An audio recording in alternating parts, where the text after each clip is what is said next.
From the authors of Author Masterminds, this is Mysterious.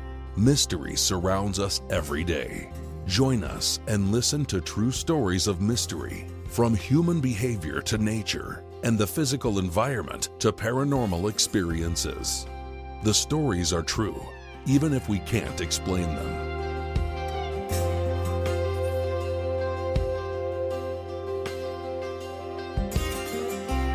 George Mallory once said, "I climb mountains because they are there."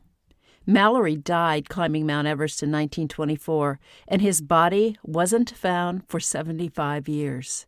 George Mallory represents both the passion and the danger for those who climb mountains.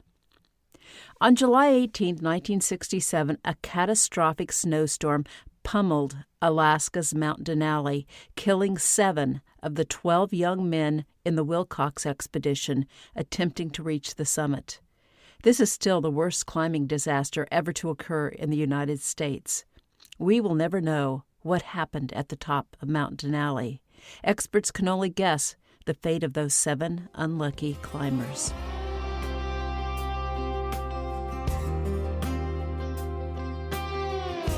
Hello, welcome to Mysterious.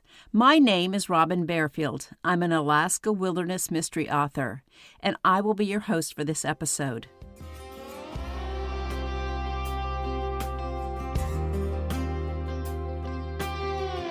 Mount Denali soars 20,320 feet, making it the tallest mountain in North America. In 2015, the mountain's name was officially changed from McKinley to Denali, its Koyukon Athabascan name. The mountain sits on a low plateau of only 2,000 feet above sea level, and it rises 18,000 feet above its base. As a result, Denali offers one of the longest base-to-summit climbs of any mountain on the planet. In comparison, Mount Everest is 29,029 feet tall, but climbers begin their ascent at a base of 17,000 feet. The climb up Denali is 6,000 feet further than the climb up Everest. About 50% of those who climb Denali reach the summit. The challenge in climbing the mountain is not its technical difficulty or the altitude, although both contribute. The main issue on Denali is the weather. Denali sits at a latitude of 63 degrees north. In comparison, Everest lies at 28 degrees north latitude, the same parallel as Central Florida.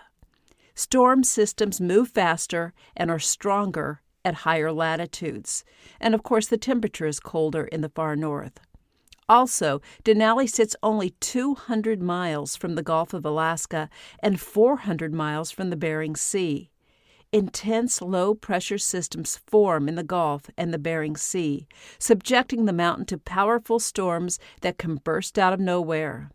The summit of Denali creates its own weather, producing violent storms. These storms sometimes last for days and are impossible to predict. Mountaineers familiar with Denali and its moods observe the cloud formations and know to rush to the summit in good weather and then quickly climb down to a safe altitude before the next storm forms. Unfortunately, none of the members of the Wilcox party had previously climbed Denali. They had to depend on common sense and luck.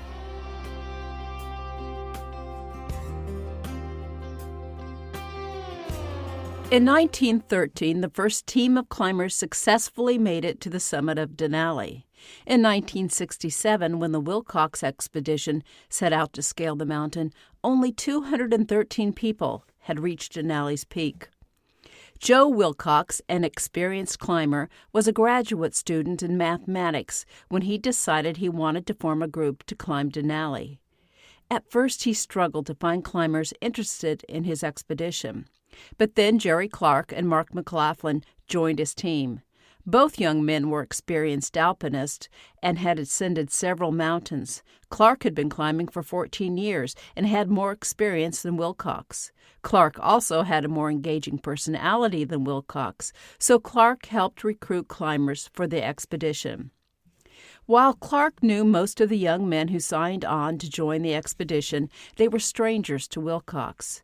The group lacked time to train together before their ascent, but once they were on the mountain and began shuttling supplies from one camp to another, they learned to work together and trust each other.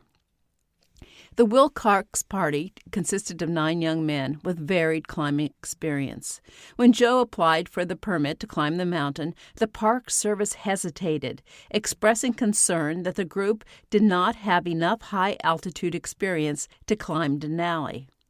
Chief Ranger Art Hayes suggested the Wilcox group combine with another smaller but stronger team of 4 climbers from Colorado. The Colorado contingent had much more climbing experience. At first, the 2 teams refused to merge, but when one of the members of the Colorado expedition suffered injuries in a car crash and had to withdraw from the climb, the Coloradoans had to either join the Wilcox group or go home. The Park Service required each group to consist of at least 4 members. The 2 teams agreed to ascend together, but they kept their supplies separate, ate and slept apart, and never grew into a cohesive entity. The members of the original Wilcox Expedition were Joe Wilcox, Steve Taylor, Mark McLaughlin, Jerry Clark, Angel Schiff, Hank Janes, Dennis Luchterhand, Walt Taylor, and John Russell. The Colorado team consisted of Howard Snyder, Paul Schlichter, and Jerry Lewis. Joe Wilcox was 24 years old when his group climbed Denali, and the rest of the team ranged in age from 22 to 31 years of age. These were all serious young men. Several held or were working on advanced college degrees, including engineering, physics, geology, and medicine. Before their expedition began, most of the team traveled to Mount Rainier in Washington state to practice techniques such as crevasse rescues. When they finished their training, Dennis Luchterhand got Joe Wilcox aside and told him he was pulling out of the expedition. He said he couldn't shake the feeling that there would be problems on the climb and something would go wrong. Wilcox told Luchterhand to think about his decision for a while. And by the following day, Luchterhand had changed his mind and was ready to drive north with the others. Unfortunately, as it turned out, he should have listened to his inner voice and returned home.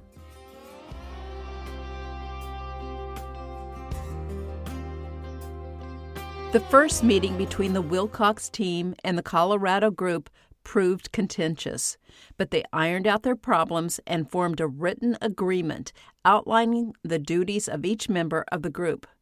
The next morning, the entire Wilcox expedition began the drive north to Alaska and Mount Denali. The group stopped at Eielson Visitor Center in Denali National Park to discuss radio communication with the rangers.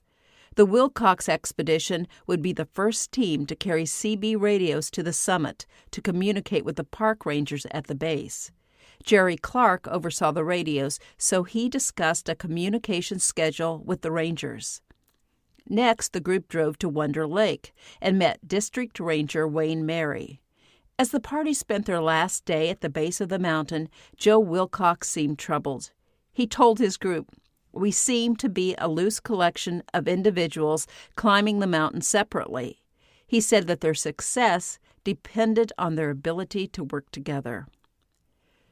The Wilcox Expedition planned to follow the Muldrow Glacier route up the mountain. It was a more challenging and longer path than the more popular West Buttress route on the other side of the mountain. But to follow the West Buttress route, climbers had to pay a great deal to fly themselves and their gear to a base camp at 7,400 feet. The members of the Wilcox Expedition could not afford such a luxury.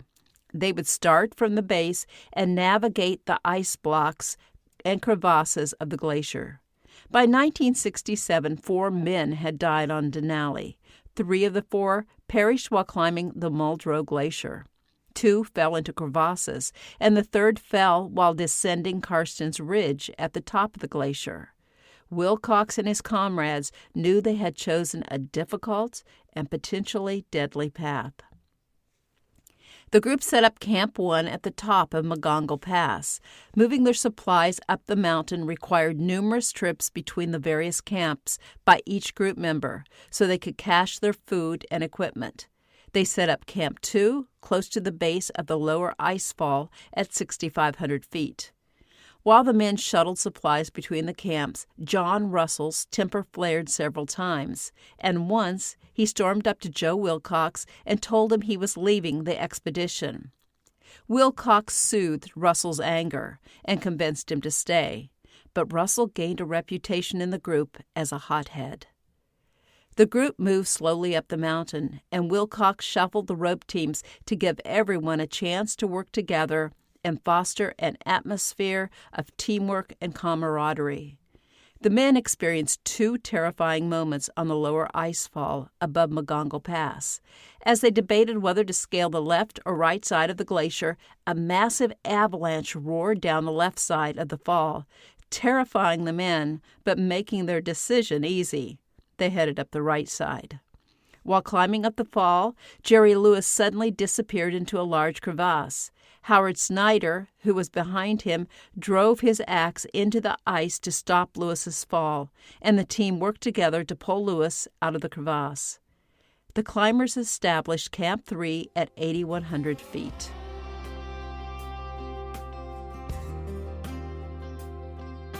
On the 4th of July, the men took a group photo.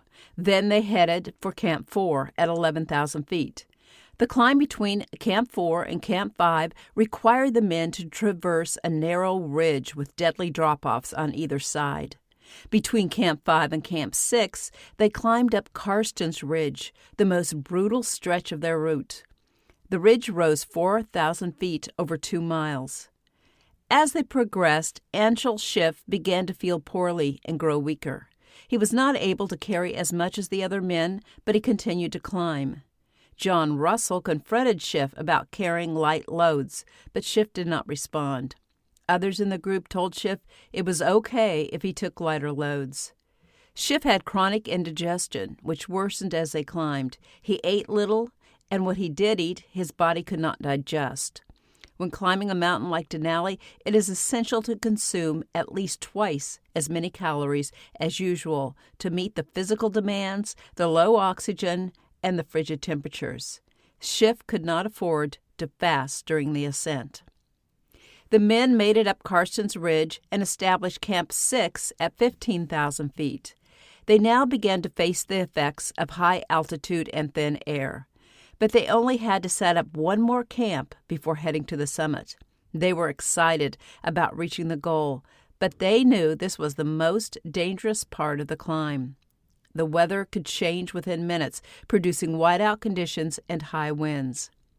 High-altitude pulmonary edema, or HAPE, and high-altitude cerebral edema, or HACE, became real threats.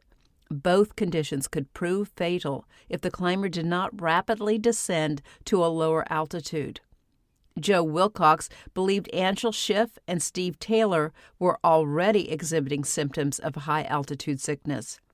As the days passed, John Russell, Jerry Lewis, Jerry Clark, and Joe Wilcox all began to lose weight and exhibit signs of exhaustion. On Thursday, July 13th, Jerry Clark talked to the Eielson Visitor Center by radio and learned the forecast was good for the next 2 days. A high-pressure system had settled over the mountain and surrounding area. Clear, cool, calm weather prevailed, and Joe Wilcox believed they should dash to the summit while they had favorable conditions. Others in the group disagreed. McLaughlin thought they were climbing too fast and thought they should establish an intermediate camp at 16,500 feet. Luchterhan said hurrying to the summit without hauling up more food and supplies to a high camp would leave them without enough food if a storm caught them by surprise. The men finally decided that most of the group would head up the next day with food and supplies and establish Camp 7 at approximately 18,000 feet. Walt Taylor and Steve Taylor, Anshel Schiff, and John Russell would remain low for another day and then haul enough food for 6 days up to Camp 7. The first group would continue to the summit on July 15th, and the other 4 men would climb to the peak on Sunday, July 16th. Let me pause for a moment and tell you a little about me and my books. I write Alaska wilderness mystery novels and Alaska true crime. My latest book is a collection of true crime stories and mysterious disappearances from Alaska.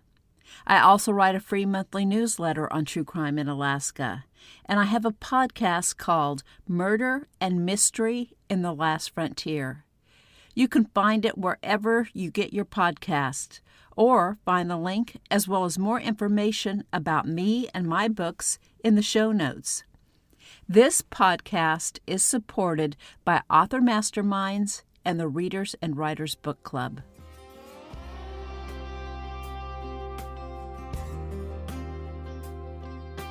The first 8 men began climbing to the high camp on July 14th.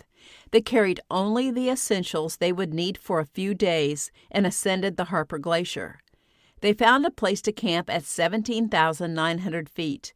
The camping spot offered little protection from the snow and wind, but there was no place to hide from the elements at this elevation. Dennis Luchterhan felt sick and weak as they climbed. He vomited several times and withdrew to his tent soon after they arrived at Camp 7. Snow began falling before the climbers crawled into their sleeping bags, but a radio relay through the lower camp from the park rangers encouraged them. The rangers hadn't received a weather report for the day, but they told the climbers the barometer was rising, and a rising barometer usually meant good weather. In 1967, no meteorologist knew how to forecast the weather on top of Denali. The summit of the Great Mountain often spawns its own weather conditions. Clouds can form in a matter of minutes, producing blizzard conditions, while the weather remains sunny and calm at the base. In 1967, climbers depended on reports from others on the mountain and their own experience with cloud formations near and above Denali. Unfortunately, none of the men in the Wilcox Expedition had ever climbed Denali before, and they were not familiar with how storms formed near the summit. That night, a 40-mile-per-hour wind pummeled the men high on the mountain in Camp 7, and they awoke to dark clouds and blowing snow. By late morning, though, the wind had calmed and the sky cleared. Half of the group prepared to head to the summit. When 3 from the original Colorado group, Jerry Lewis, Paul Schlichter, and Howard Snyder, as well as group leader Joe Wilcox, were ready to leave, Snyder called to Jerry Clark and asked if he and the other guys were going to the top. Clark replied, "Nah, we're just going to sit here and watch the snow blow." Snyder said Clark's answer surprised him at the time, but then he decided that Clark, Janes, Luchterhan, and McLaughlin probably wanted to wait for their friends from the lower camp to arrive so they could all summit together. Some of the men in the lower camp were weaker climbers than Clark, so maybe he wanted to help them get to the top. His fateful decision turned out to be tragic, and in the aftermath of the disaster, many blamed group leader Joe Wilcox for heading to the summit without the others. The men who survived think it is wrong to blame Wilcox. If he had been with the second group, he too would have perished. Wilcox could not have stopped the colliding forces of nature from bearing down on Denali.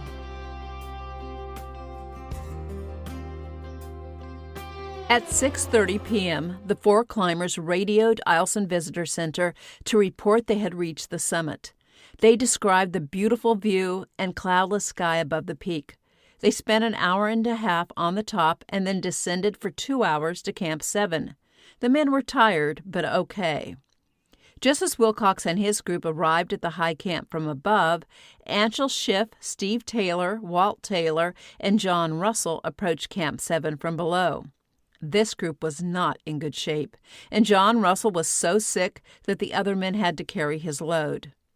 July 16th dawned gray and ugly. 70-mile-per-hour winds roared through the camp, and the snow blew. Dennis Luchterhan began to feel better, but John Russell was too sick to eat. On July 17th, the weather improved, and the wind calmed. The men who had already summited prepared to head down to Camp 6. Jerry Lewis exhibited signs of severe altitude sickness, so he needed to descend to a lower altitude. Steve Taylor and Angel Schiff were also ill, and John Russell continued to weaken. Russell refused to descend with Wilcox and his group, but Schiff immediately agreed to return to Camp 6. His decision saved his life. Wilcox, Lewis, Snyder, Schlichter, and Schiff headed down to Camp 6, but the group planning to climb to the summit seemed in no hurry to leave Camp 7. The descending group could see the high group, and they watched in dismay as the men collected gear and loaded their packs. They planned to race to the top and then descend back to Camp 7. They only needed enough gear for a quick trip. Wilcox and his group watched the others finally leave camp at 3 p.m. and head toward the summit. At 8:30 p.m., Jerry Clark called the Eielson Visitor Center and talked to a ranger. Clark said the group was 45 minutes to an hour from the summit. At 9:30 p.m., Clark again called the ranger and said they had a serious problem.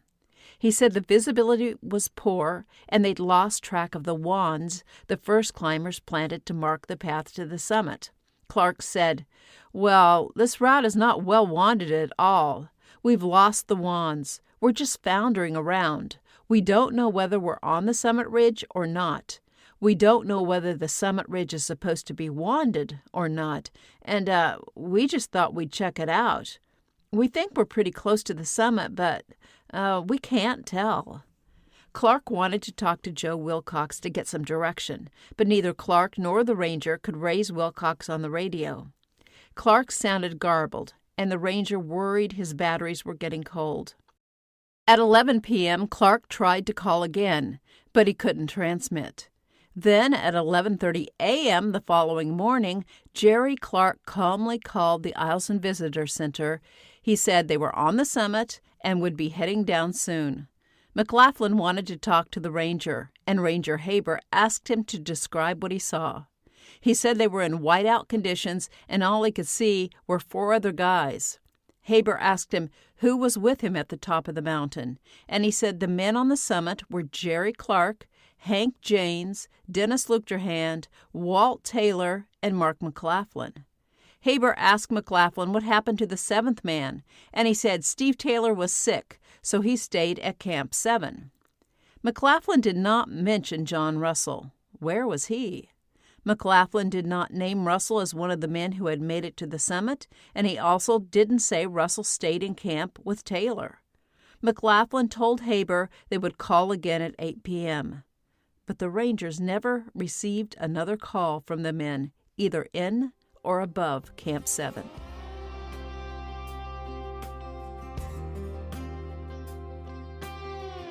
Around noon on July 18th, approximately 1/2 hour after Jerry Clark and Mark McLaughlin spoke with Ranger Haber on the radio, meteorological forces clashed over Denali, producing a perfect storm.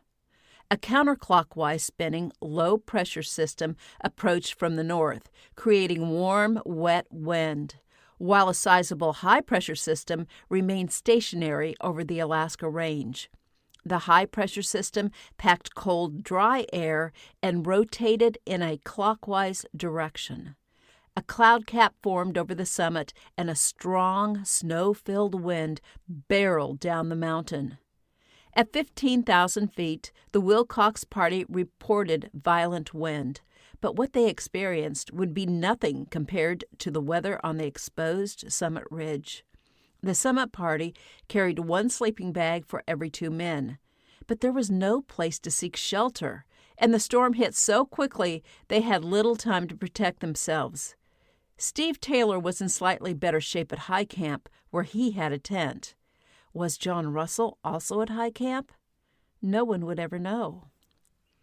Joe Wilcox and the group at Camp 6 waited nervously. They believed something happened to the summit group's radio or battery, explaining why they missed the evening radio schedule. Joe and his group thought the rest of their party were now in Camp 7, hunkered down and waiting for the storm to subside. As soon as conditions improved, they expected the group from Camp 7 to descend to Camp 6, and then they all could head down the mountain. On July 19th, the storm continued unabated, and still there was no word from the high camp. On July 20th, Snyder, Schlichter, and Wilcox attempted to climb up to Camp 7, but the deep snow and high headwind forced them to turn around. Wilcox radioed the park rangers and expressed his concern for the 7 climbers in his party. If they were at Camp 7, then they would be getting low on food and fuel. Wilcox made a request for a pilot to airdrop a radio and other critical supplies for those in the high camp. Unfortunately, the high winds near the peak of the mountain made flying there extremely dangerous. On July 21st, the storm worsened. At Camp 6, the men estimated the wind speed at 70 miles per hour. A man could not stand upright outside his tent, and breathing became extremely difficult. Other climbing parties on the mountain hunkered down and waited for conditions to improve.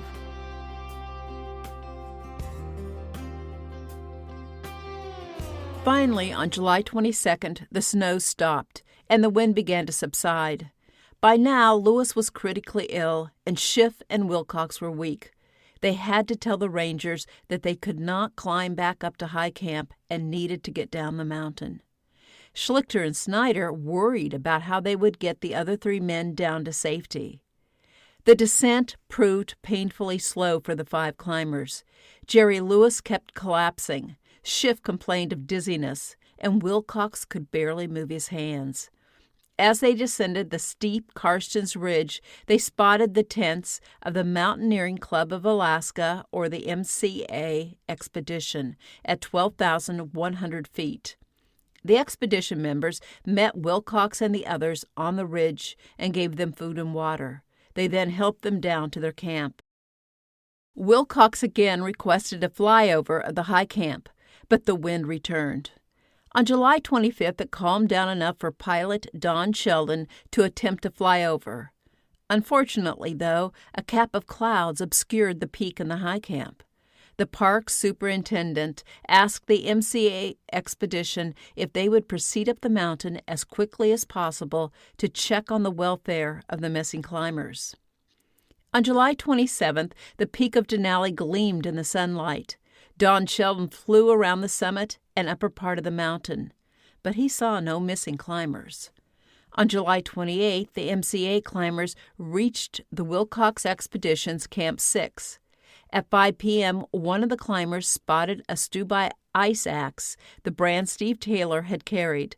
The axe lay on the hard-packed snow a mile below Camp 7. A quarter of a mile later, they discovered a handmade flag constructed by John Russell. Next to the flag, they found a sleeping bag covered by an alpine hut red shell.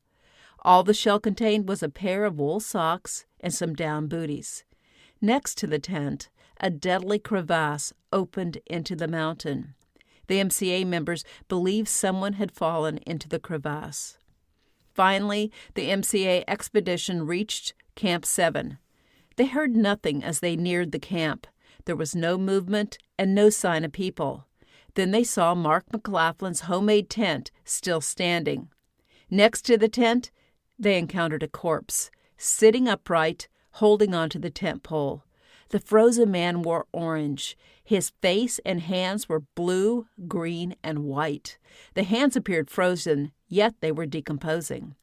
Snow covered the man's face, and the smell of decomposition overwhelmed the MCA climbers. Unfortunately, the climbers were so sickened by their discovery and the body's condition that they didn't think to take more photos of the corpse to allow his friends and family to identify him. Bill Babcock with the MCA expedition called the rangers to report what they had found. The rangers asked Babcock if he and his fellow climbers would agree to stay on the mountain and search for the others. The rangers said they would airdrop food, sleeping bags, and heavy-duty tents to the party. Babcock said his group planned to head for the summit the following day and search along the way, but they would not remain for an extended search. He told the ranger that they all needed to return to their jobs.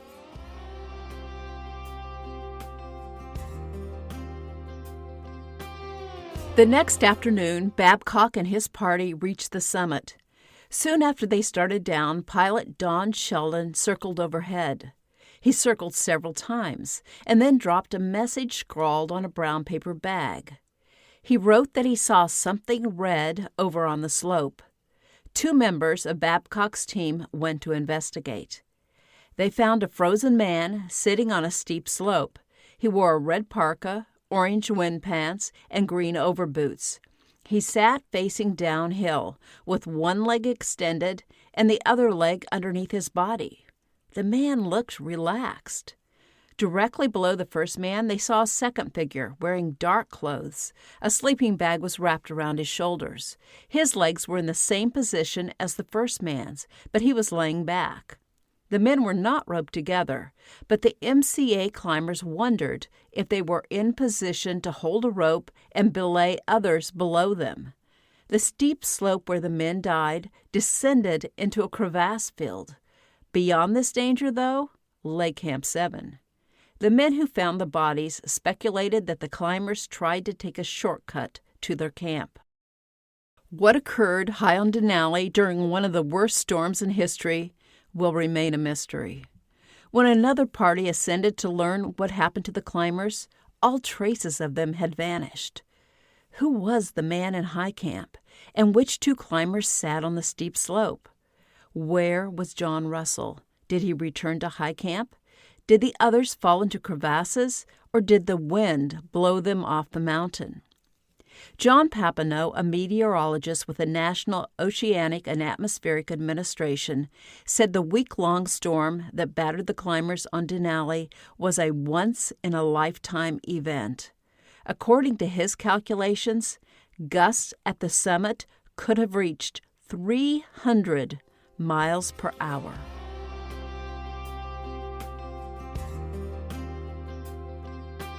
After the disaster, too many tried to blame Joe Wilcox, the other surviving climbers, or the Park Service. Mistakes happened, and the unfortunate climbers themselves probably made the biggest blunder by not setting out for the summit earlier in the day. They could have reached the summit and returned to a lower altitude before the storm hit.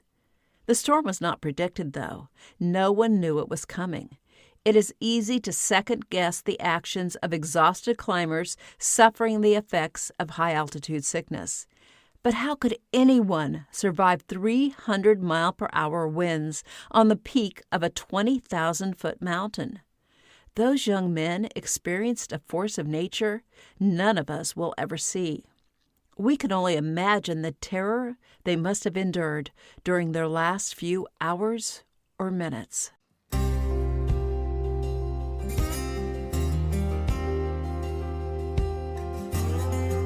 Thank you for listening. If you enjoyed this podcast and would like to read stories about murder and mystery in Alaska, check out my true crime book, Murder and Mystery in the Last Frontier. Also, don't forget to take a look at the show notes for links to the Author Mastermind's website and the Readers and Writers Book Club. You will also find links to my books there. Be sure to subscribe to this podcast so you won't miss a single episode of Mysterious, where my fellow authors and I explore mysteries in the world around us.